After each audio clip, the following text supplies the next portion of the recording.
Someone just tweeted at me. So someone just asked me what I think about Mr. Beast. It's a good question. What do I think about Mr. Beast? I think Mr. Beast is the Willy Wonka archetype. I think Willy Wonka was a pedophile. I think that was the hidden intonation in that whole story. Mr. Beast is Willy Wonkian in a lot of ways because what he does is he builds worlds. He builds labyrinthine worlds for people to navigate. And he seems to derive great pleasure from building these fake ecosystems and then watching people traverse through the mazes. It's sort of like a Sims complex. If you know the game The Sims, this motherfucker has a fetish for like waving the white satin glove and moving pieces around the board. It's very pedophilic in the sense that it is the childrenization of humanity. Do you understand? I believe that what he's doing when he constructs these challenges and these weird fucking mazes and he's watching from some fucking seedy van on the street with 4K HD TVs watching people try to win these fucking prizes. It's demeaning, it's degrading, it's taking an adult and infantilizing them. So I look at it as almost like a radicalization of the whole Willy Wonka thing, which is just a kind of a similar parallel. Mr. Beast is a massive fucking creep. I guarantee you that. Massive fucking creep.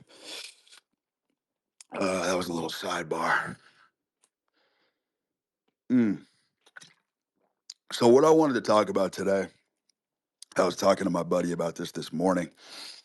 I wanted to discuss some of the oddities of life that do not really get any kind of traction or any kind of focus on. Just some oddities and abnormalities that people experience. And I kind of want to flesh apart some of these things that I think that we grapple with and I think I can elucidate a better understanding about some of these functions of life that I think confuse a lot of us. And how I want to start this thing. I mean, this thing is a fucking alligator to deal with. It's like a faceted jewel to a degree. It's like a fucking dodecahedron. You know, there's many different ways you can examine this. There's many different avenues you can take to kind of crack the kernel on this, but I'm going to start. So basically, there is a phenomenon where a lot of people claim that they have eidetic memory or closed eye hallucinations or prophetic visions. Um, there's a lot of accounts of people just experiencing bizarre phenomenon in their head, you know, contact with the spirit realm, shit like that, vertiginous visions, uh, lucid dreaming while they're awake, stuff like that. So whenever I hear these types of phenomenons and whatever I hear people say that when they close their eyes, they're able to kind of tap into these realms and they have these vivid, garish imagery, religious imagery they're able to see in their head. Um, you can always connect people that have these experiences to some form of former drug use. And I'm not saying that in a that's not an attack. I'm not really bashing it. But the commonality is that anyone who has these types of experiences that seem extraterrestrial, they always have a history of drug use. And I want to explain what I believe are some biological facts about how the body works. I have zero science to back this up. But to the naked, observable eye, I think I'm dead on. And one of the things that I think that happens is that when you do drug use, particularly probably psychedelics, but I think all drugs kind of operate in the same way. I do not believe that they fully clear your system for a very, very, very long time. There are data packets that essentially get lodged in tissue. And I believe, just like looking at a cup of water, if you stare at a cup of water or you come back to a cup of water that's sitting stagnant, Every once in a while, you'll see fizz and you'll see bubbles kind of spring forth from nowhere, right? Or it's like dropping a fucking Alka-Seltzer tablet in water. What happens is that I believe those tiny crystals, and science misses the mark on this. Science, this is undetectable to science. This is very incognito, but it just makes perfect sense. I think these tiny data packets, like tiny crystals, get lodged in tissue, and every once in a while, one of those crystals will dislodge itself, misfire, and now you're looking at a refired experience of like a former psychedelic. So like people will have these visions, and I fully believe that they are real materially. You're actually seeing these things in your head. But I also think that it's a chemical reaction of things that are just kind of untwisting and unbinding themselves in the body. And I'm 100 fucking percent sure that's accurate. You can also observe this on the surface of reality. If you've ever been sitting in a room idle, right? The foundation, the ground, there's no shakiness whatsoever. We've all had the experience where like a vacuum cleaner is leaned up in a closet, right? And the vacuum will just magically fall. Or like a hamper, a dirty clothes hamper will like fucking fall down. Like things, objects and shit will just fall. And to the undetectable eye, you're like, how the fuck did that happen? Well, what you didn't see with the naked eye is that that thing was slowly leaning and slowly tilting at a pace that like I said, the naked eye couldn't fucking see it. And then the thing just falls and hits the ground. The body is no different in the way that it deals with things. Things will just kind of fall and untwist, and that's kind of how moods and things in the body generally work in the first place. That's why things are so transient in the body. Now, the purpose of me mentioning this is because I think this distillation perfectly is cross compatible with my theory on personality formation. And my theory on personality formation, I don't think has ever been discussed, to my knowledge, in any kind of literature whatsoever.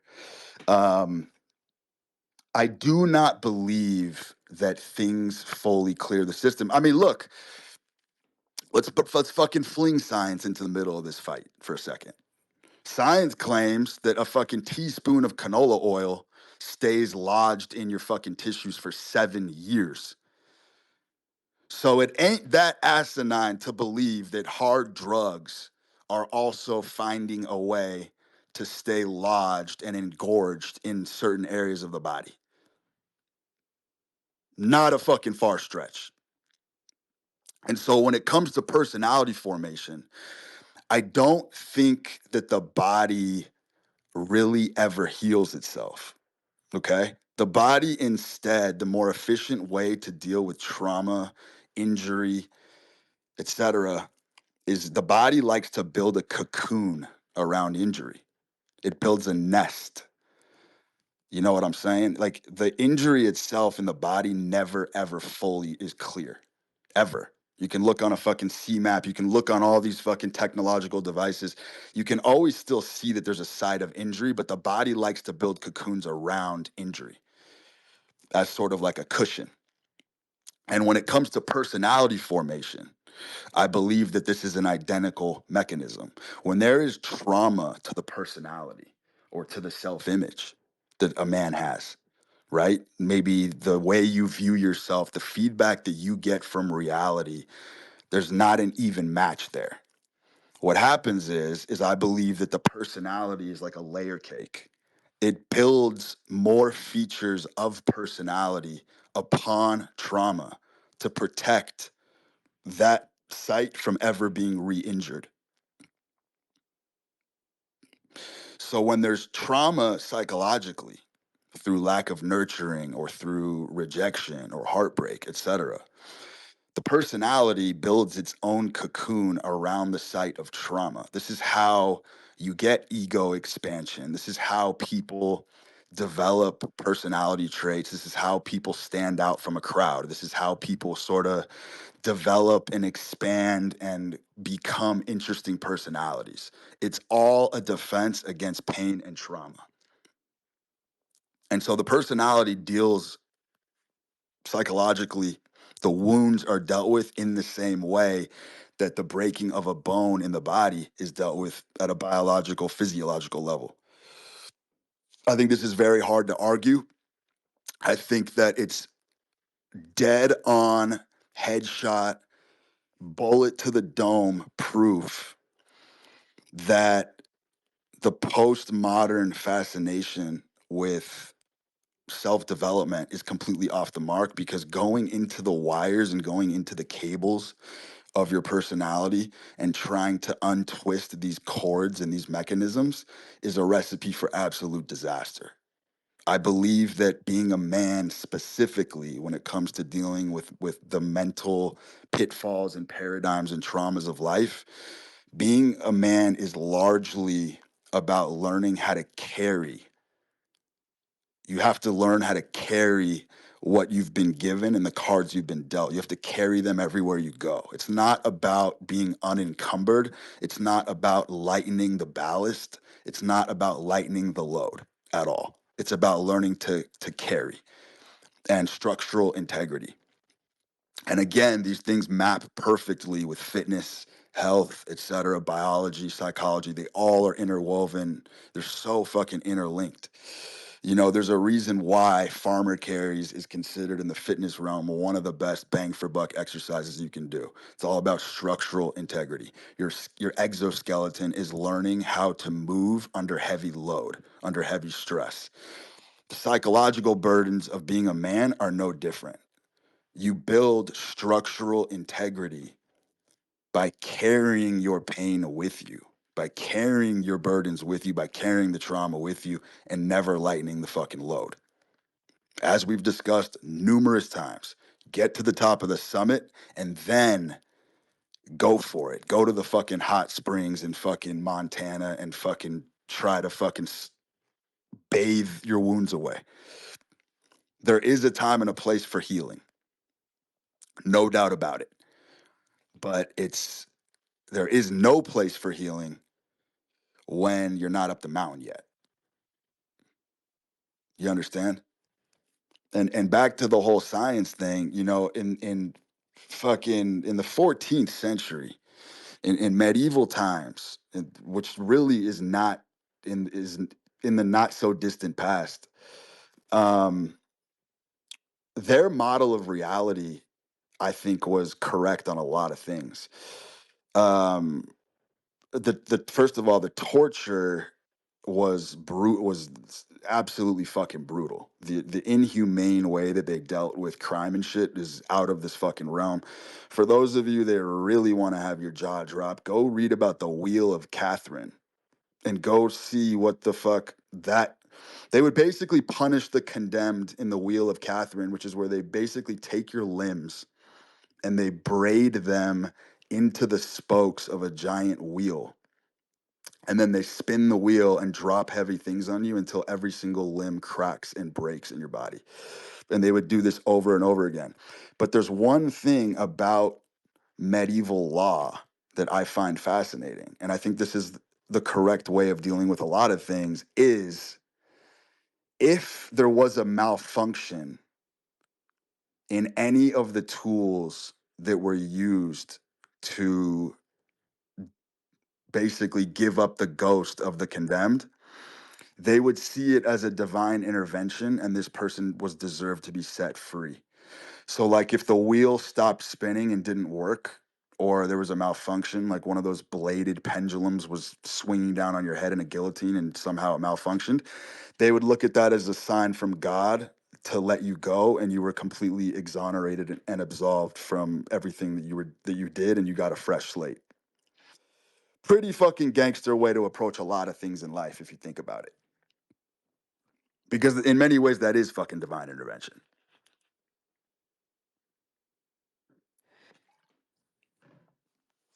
I got to take a little smoke break. Give me some fodder to work with. I got a bunch of other topics and shit I want to bounce back and forth, but I just want to take a little break here. We got to make this a fucking conversational sonata, as always. Yo, Samiak, talk to me.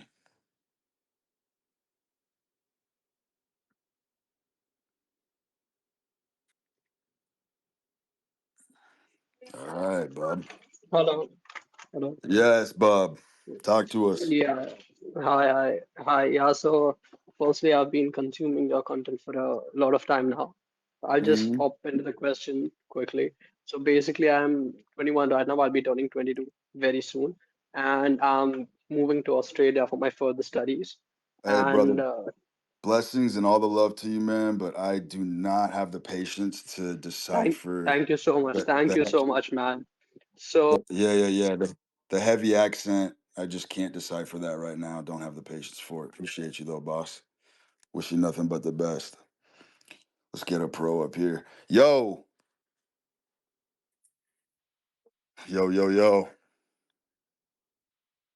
Do you think about Freud and Jung and their work on trauma? I think you would cook up a very interesting opinion. Do you think trauma can be removed, or is it permanently engraved into your No, body? I don't think trauma can be cleared at all. I don't think anything really clears the system. I don't really, believe it or not, I'm not really that academically um up to speed on Jung and Freud. I have like a very basic elementary understanding of the two of them. My understanding of Freud is that he basically thought that dreams were day residues. He thought that dreams were basically residuum from whatever you were experiencing in your day. I believe Jung came in with a mallet and smashed that to pieces. Jung is very much Freud's predecessor. And then, of course, I want to say Freud was the Oedipus guy. He basically said that every single issue with a man has to do with a conflict with another woman. I do believe that is true. I do believe 100% of male agony and male dysfunction does have to do with an unresolved conflict with a woman. In many cases, it could be your mother, it could be, a lover. But I do believe that 100%, especially when it comes to self-destructive behavior. I think that men um, self-destruct when they have unresolved conflict with women for sure. And then Mhm. Jung is the Let's baller. focus on that, like What's up? self-destruction. Let's focus on that self-destruction because of unresolved conflict. We could say that's trauma, correct? We can say that's trauma, but here's the thing about self-destruction. Self-destruction is fundamental to just the animal nature of mankind in general, in the sense that I spoke about this before, but I'll go a little bit deeper on it. Whenever a man is dissatisfied with his life, I've literally to this day I've never seen somebody be able to apply a patch. I don't think patches work. I've never seen someone be able to kind of gradually incrementally get better. When there's a problem in a man's life, something that is agonizing, men tend to go the chemotherapy route, which is they're going to apply vast radiation and they're going to destroy everything in their life to kill every cell so they can fully rebirth and reignite. And particularly when it comes to relationships with women, men have a very hard time leaving long term relationships, very difficult time. And what I believe is instead of when they get trapped or they feel stuck, this could also apply to the workforce or you're at a job that you feel trapped and stuck in. Men just apply chemo. They just fucking destroy everything. They start eating like shit. They stop training. They let their mind slip away. They let everything kind of die so they can rotate the coals and sort of start the rotisserie again. This just seems to be and unfortunately, like modern science, modern clinical medical stuff will say that this is extremely dysfunctional and extremely unhealthy. Not necessarily the case because I was going to ask rebirth. that. Is Yeah, that go ahead. you? Is that you? Is that what you do, or is that what like everybody does? That's 100 fucking percent what I do. That's 100% what I do. But as soon as I started embracing that about 15 years ago, Uh-huh. a lot of my agony actually disappeared and went away. Mm. As soon as I really started to understand, I mean, because look, man, if you look at the animal kingdom, molting. If you want to ever do an interesting read about molting, all animals, literally every single type of species, goes through a process of shedding old skin and Yes. generating new. And Yes. so, and humans do the same thing. We just do it in a different way because obviously we got the neocortex and our psychology is a lot more complex. I mean, people claim dolphins are smart, but they are light years away from being able to English and Hmm. articulate and create the kind of fucking art and sonnets and music and shit that we create. So, um, Okay. because we have that layer of complexity that animals don't have, I think self-destruction is our version of molting. Well, let's agree on this. Self destruction is a way for people to experience something new and to reroute their brain into new beliefs. Can we agree on that? 100%. This skin you're talking about is just beliefs, it's just identity. Yeah, and ultimately I do think too men do have an impulse to move towards this notion that they can run it back. I think I've said this before as well. I think what terrifies men the most, if we're being super honest with ourselves, all of us are terrified that if we lost everything, there's a lot of terror in wondering what would happen to your state of being and having dependency on success, having dependency on whatever you've achieved and using that as a crutch to lay your confidence on that mantle. A lot of us are really terrified to question that. Like, what would happen if this all kind of went away and I had to run it back? This is also why I said the only battleground worth a piss when it comes to self development is your state of being. Because waking up every day a naked man, meaning no Rolex on the wrist, nothing, Hmm. Hmm. nothing. What can you do? What can you generate? What can you foster? What can you create? What kind of earthquakes, what kind of shock waves can you inflict on your reality when you really don't have anything? But that's also the barren primitive way to live. And so, a lot of my criticism about these primal circles and these guys who live primally is they don't really understand that waking up with nothing is literally how man woke up forever. And I'm Well, not and I'm saying there's a reason why very successful people have to play twisted games with themselves in order to keep these primal desires stirred and cackling at the bonfire. The reason for it is because a lot of these very wealthy guys who are fucking manic and crazy fucking spenders, and they're lunatics. They'll get involved in crazy ventures, crazy projects. A lot of the reason why they have to lock their money up and fucking put it in real estate, and they have to play a lot of games with themselves to basically protect them.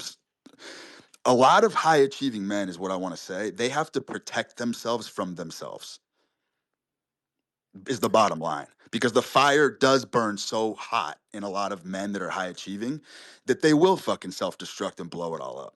And so they have to create mechanisms and they have to get in deals where their money's constantly tied up and it's hard to access. They got to fucking stay illiquid. They got to keep playing the game. They got to find ways to self-sabotage so they can keep moving up the ladder. They have no choice, because if they just have unbridled access to everything that they've earned, they know they're going to fucking chew through it all. but what are they running from? What's this? You keep talking about men sabotaging themselves, and Mhm. I'm like I don't understand. Of course, I'm Bro, challenging you because I used to think what like I'm you. saying is, what I'm telling you that man is running away from is man is naturally inclined to run away from abundance. Abundance is the most unnatural force on earth. Modernity has given us abundance, and Yes, if and look at all the things that make men happy. It has nothing to do with abundance. It's solitude, it's being left alone, it's like family, um moments with your kids. It's all these intangible things that abundance can't even hold a candle to. So I believe that men are naturally inclined to run away from abundance. I mean, look, man, it's the whole Kanye fucking meltdown right now. Running away from abundance. Mike Tyson ran away from abundance. Dan Bilzerian running away from abundance. Everyone who gets there wants to fucking run away from it and hit the restart button. It's the toughest thing on earth, man. Dude, there's a great quote by fucking Genghis Khan of all people. Genghis Khan has a quote, and I don't really know if it's an accurate attribution to him, but it doesn't matter. Apparently, he said, "Conquering the world by horseback is easy. Getting off the horse and governing is hard." I'm going to say that again. Conquering the world on horseback is easy. Getting off the horse and governing is hard. Says everything you need to say about mankind in fucking one sentence. It's easy to fucking keep playing the game when you got to keep moving. Second, you get off your horse and start counting your chickens and start counting your chips and looking at the scoreboard and seeing how much you got tucked away, things start to take a very different psychological toll. Yeah. Yeah. Well, I mean, I wouldn't agree, man. I think that's very and I want to challenge you here because everybody here is like supporting your ideas. But I think Go for it. would you Go be for open it. to that? Hey, I don't Yeah, challenge it. Sounds like you're having trouble, but I'll give you a couple minutes. because I've been listening to you for like 1.5 years, maybe two, Hmm.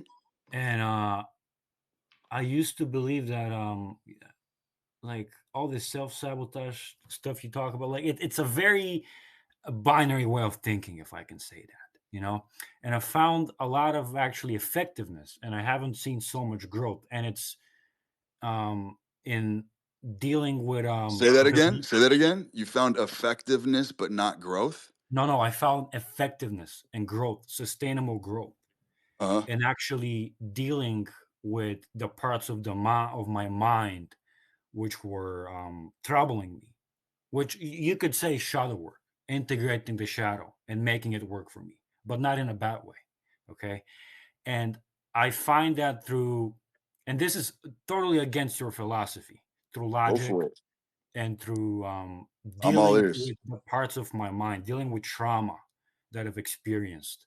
So you're Um, telling me, so you're telling me that you can logic your way out of trauma. You're telling me that if you rewrite the story in your head enough times and bombard yourself with thoughts and say this didn't happen, it happened this way, you're telling me that basically you can rewrite the memory in your CPU to believe that?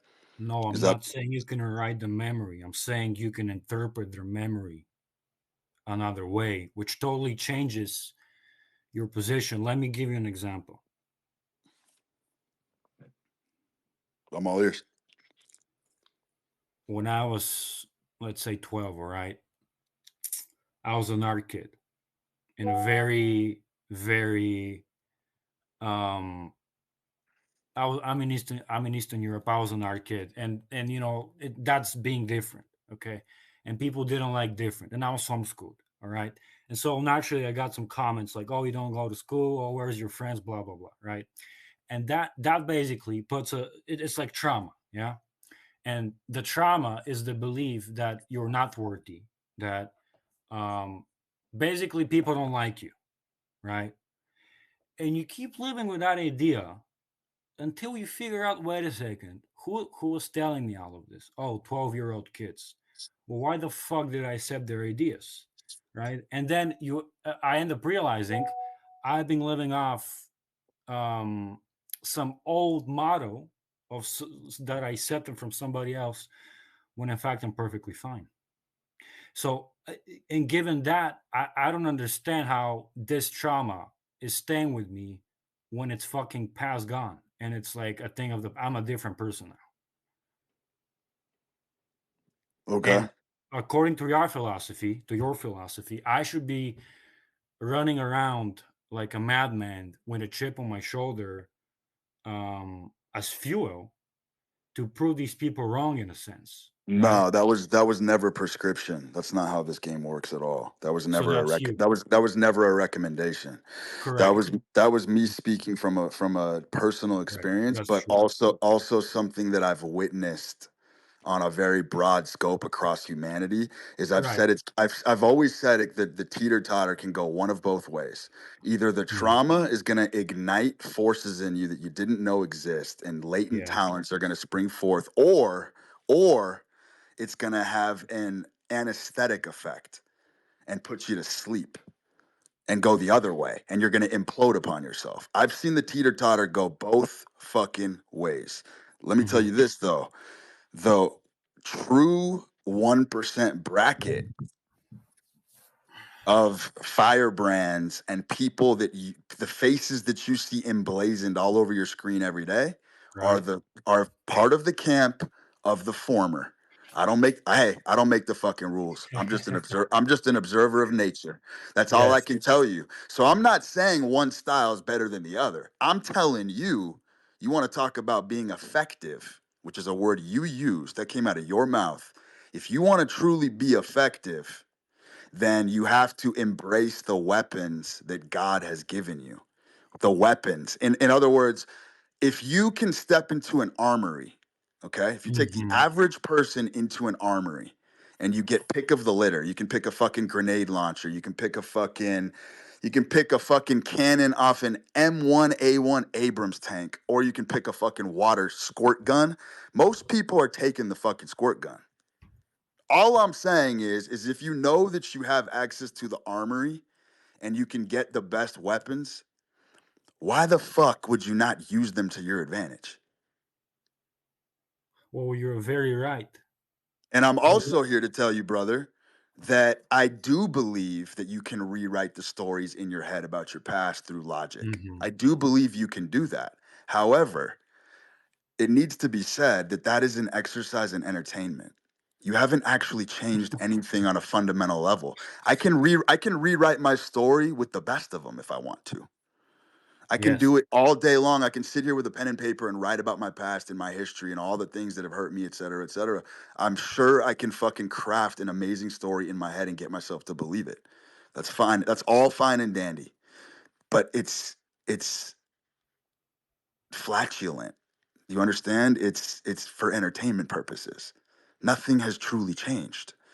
So That's what? why I don't like the idea of descending deep into your psyche to understand. Yes, because you keep making stuff up just to make stuff, just to work with. Correct. Yes. Correct. You're choreographing. You're just making Yeah. shit up. And you Yes. can do Well, that. And you can do that because, as you know, I am pro crutches. I am very pro crutches. I'm pro cope. I think coping is a necessity as a man. There's zero reality, and truth is very grim and very bleak.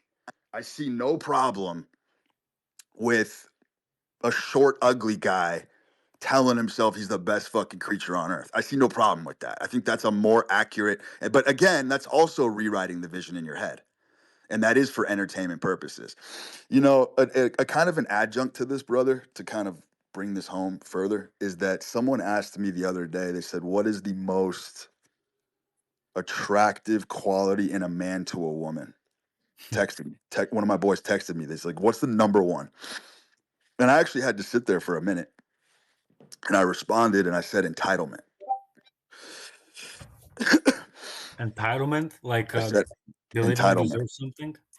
Correct. And I think I don't think there's a more accurate word for it, because we all know at a fundamental level that life does not go to the deserving.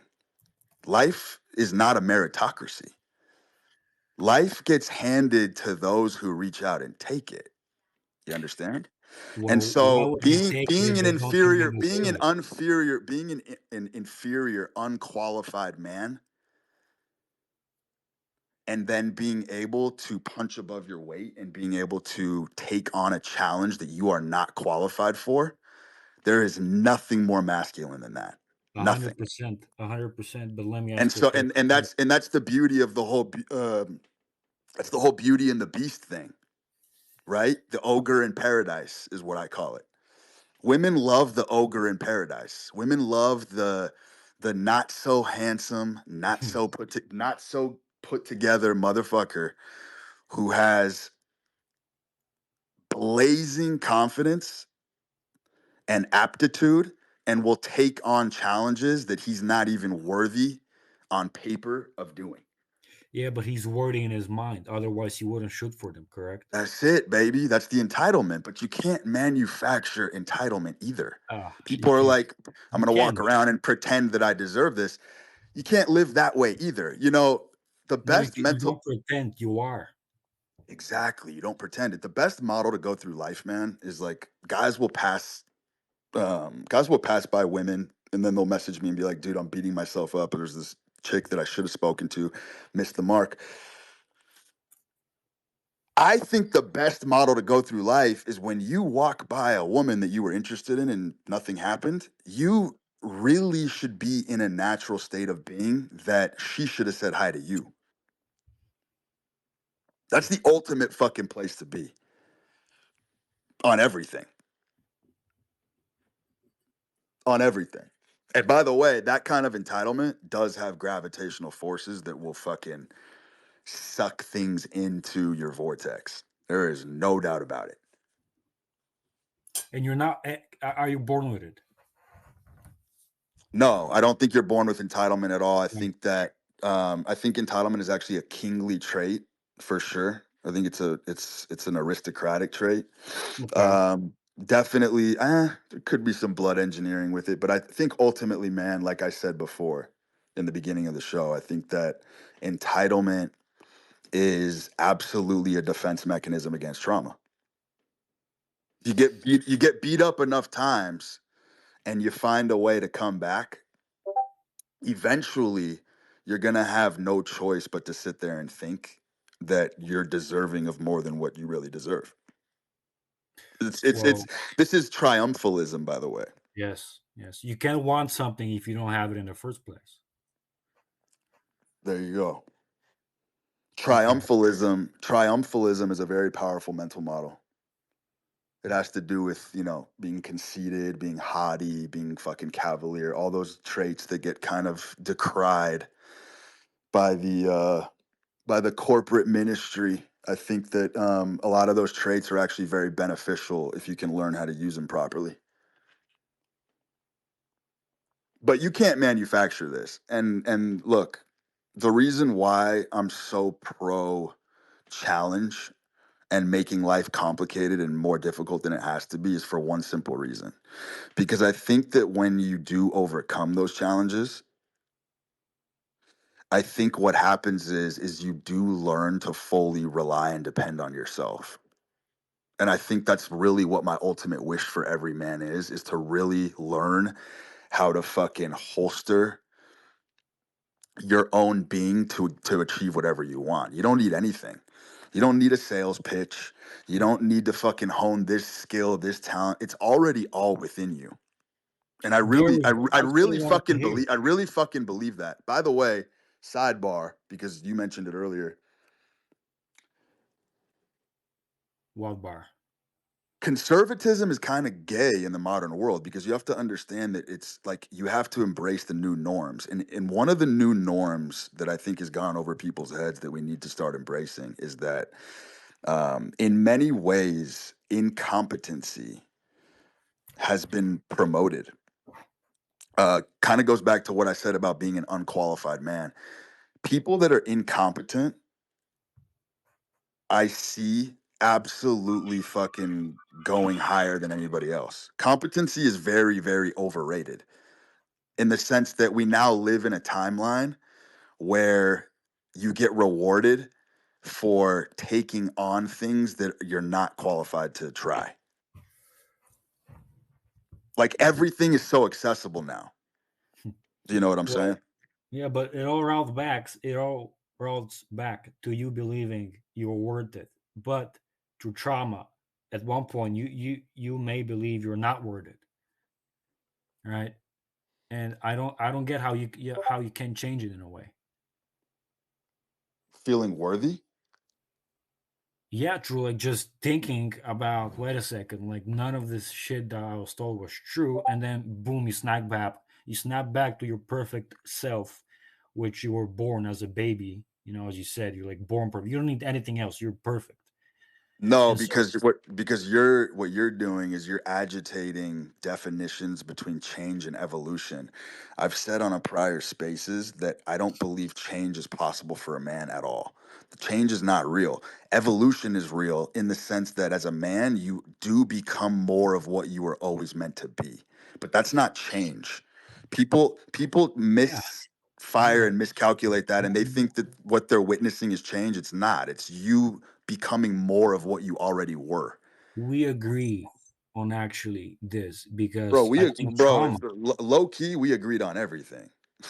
You tried to throw because a monkey wrench in the fucking wheel, but really you just fucking subliminally agreed with everything I just fucking said. trauma is just eluding you, making you think something else when in reality it's like distracting you from who you are, which is actually, everything you need to be. So in the end of the day, removing trauma is returning back to who you are. 100%. It's not 100%. building something. It's not adding. You need to remove. Hey man, I enjoyed the banter. It's I'm great. It gonna was great. I'm Thank gonna you, I'm bro. gonna I'm gonna keep it moving. Take it easy, bud.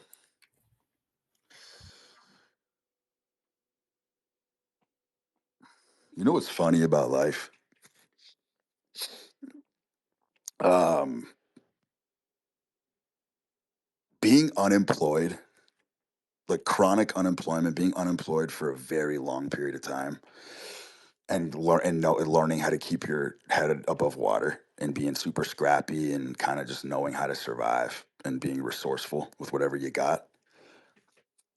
Isn't it funny that extended unemployment and the people that I know that have been unemployed forever and fucking learned how to work for themselves and literally create material out of thin air. At the end of a long stint of unemployment, I truly believe that you are basically qualified for any job. Like, I've been unemployed for 20 years. It's been super scrappy. Built a couple businesses, built some systems. I've gone belly up 100 fucking times. I really could probably step into pretty much any fucking corporate position right now with zero resume, and I would smash everybody. There's no doubt about it. The fucking CEO of Chase might disagree with me, but he can take a hike for a day and give me the fucking reins. Let's see what happens. And what I'm really talking about here is aptitude, just aptitude, like the ability to adapt, the ability to learn a gig. I just think it would come so easy. There's nothing I couldn't do. There's no role I wouldn't fucking crush. Zero. None. Because the ultimate life skill is just knowing how to live. It's not about employment. It's not about these adult responsibilities that everybody fucking freaks out about. It's learning how to live. Living. You understand? None of the fucking skills are actually learned on the job. That was a fucking lie. That was a fucking big fat fucking lie. All the fucking skills are learned off the job, if we're really being honest.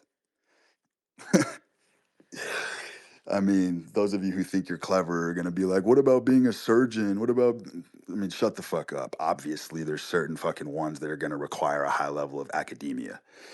But the point still fucking remains. Being unemployed for long periods of time is how you find your true calling, number one. It's the only way to find your true calling. You get blunted when you get stuck when you ladle yourself with a soup of steady income. You know what I'm saying? You end up cucking your spirit. You end up kind of squelching and extinguishing the voices that kind of are trying to lead you in the correct direction. And I'm not saying fucking, I understand that all of this is a harmonious ecosystem. Of course, we need fucking day laborers. We need all these people. I'm just saying, for those of you that know there's a higher calling for you and have known for quite some fucking time, unemployment is the only way you're going to figure out what to do. It's that fucking simple. There's not a case in history where someone knew the next clear, perfect fucking move while they were fucking posted at a position that they fucking hated. The side gig, the side project, that's all nonsense.